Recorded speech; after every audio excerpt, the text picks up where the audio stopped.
सालाबादाप्रमाणे अक्षय तृतीयेला जोळीची गावाची यात्रा असते आणि भैरवनाथ यात्रा कमिटीने 1 महिन्यापूर्वीच निर्णय घेतला.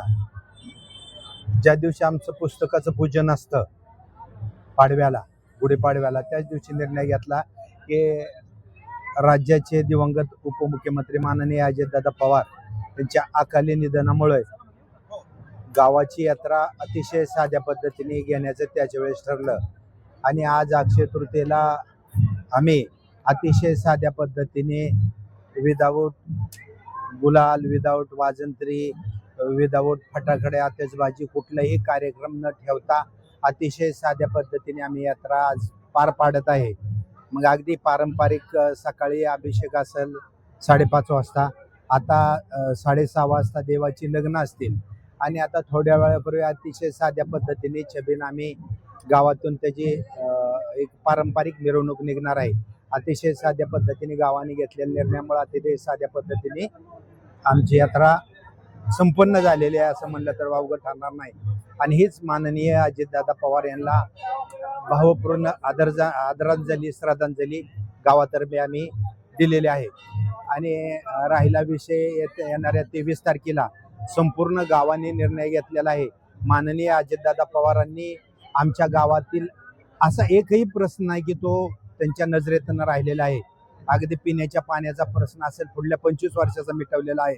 तसेच MIDC जळोची रोडचा वड्यावला पूल असेल, बारामती जळोची रोडचा वड्यावला पूल असेल, अगदी फार मोठ्या प्रमाणात विकासाची कामं त्याच माध्यमातून आमच्या भागात केलेलं आहे. त्याच्यामुळं गावाने आजपर्यंत दादांनी आपल्याला दिलेलं आहे.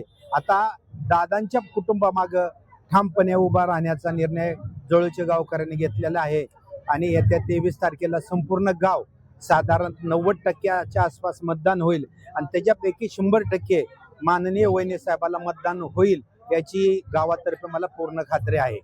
23 तारखेला पोटनिवडणुकीची मतदान प्रक्रिया पार पडते, त्याच्या अनुषंगाने मतदारांना काय आव्हान असणार आहे? मतदारांना हे आव्हान असेल की मे महिना आहे, 23 तारखेला मतदान आहे. सकाळी माझ्या माहितीप्रमाणे 7 ते संध्याकाळी 6 पर्यंत मतदान आहे.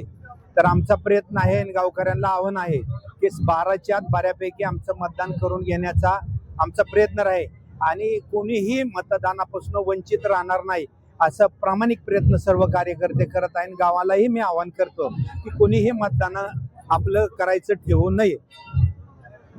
दरवर्षी सालाबादप्रमाणे अक्षय तृतीयेला जळोची गावची यात्रा भरत असते आणि फार मोठ्या प्रमाणामध्ये गाव जसं बारामतीचा विकास झाला तसा जळोची गावाचा मोठ्या प्रमाणात विकास झाला आणि यात्रेला मोठ्या प्रमाणामध्ये स्वरूप आलं.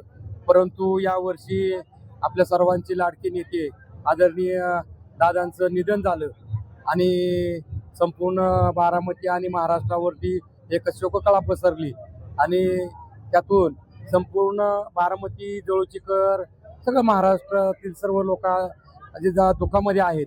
त्यामुळे कुठलाही आनंद साजरा न करता कुठलाही कार्यक्रम स्वतःच्या घरचं लग्न असेल तरी अत्यंत साध्या पद्धतीने प्रत्येकाने त्या ठिकाणी कार्य पार पाडलं आणि ही तर सार्वजनिक हे असताना त्याच्यामध्ये दादांचं गावामध्ये फार मोठं योगदान गावाच्या विकासामध्ये असेल.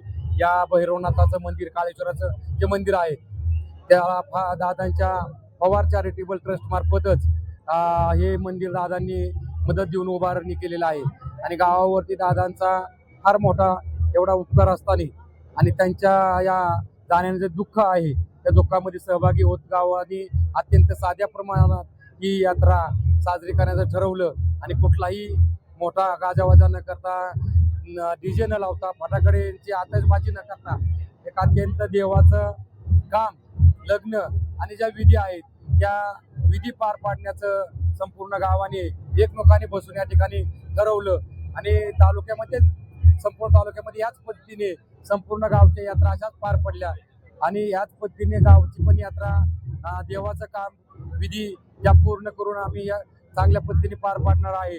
मी आज अक्षय तृतीयेला संपूर्ण गावाच्या लोकांना या ठिकाणी शुभेच्छा देतो आणि येणाऱ्या 23 तारखेला दादांच्या दुःखद निधनामुळं जी पोटनिवडणूक लागलेली आहे या पोटनिवडणुकीला सामोरं जात असताना दादांना आदरांजली म्हणून माननीय सुनेत्रा वहिनींना सर्वांनी या ठिकाणी मतदारांनी मतदान करावं अशी गावाच्या वतीने मी सर्व मतदारांना या ठिकाणी विनंती करतो आणि या ठिकाणी थांबतो. धन्यवाद.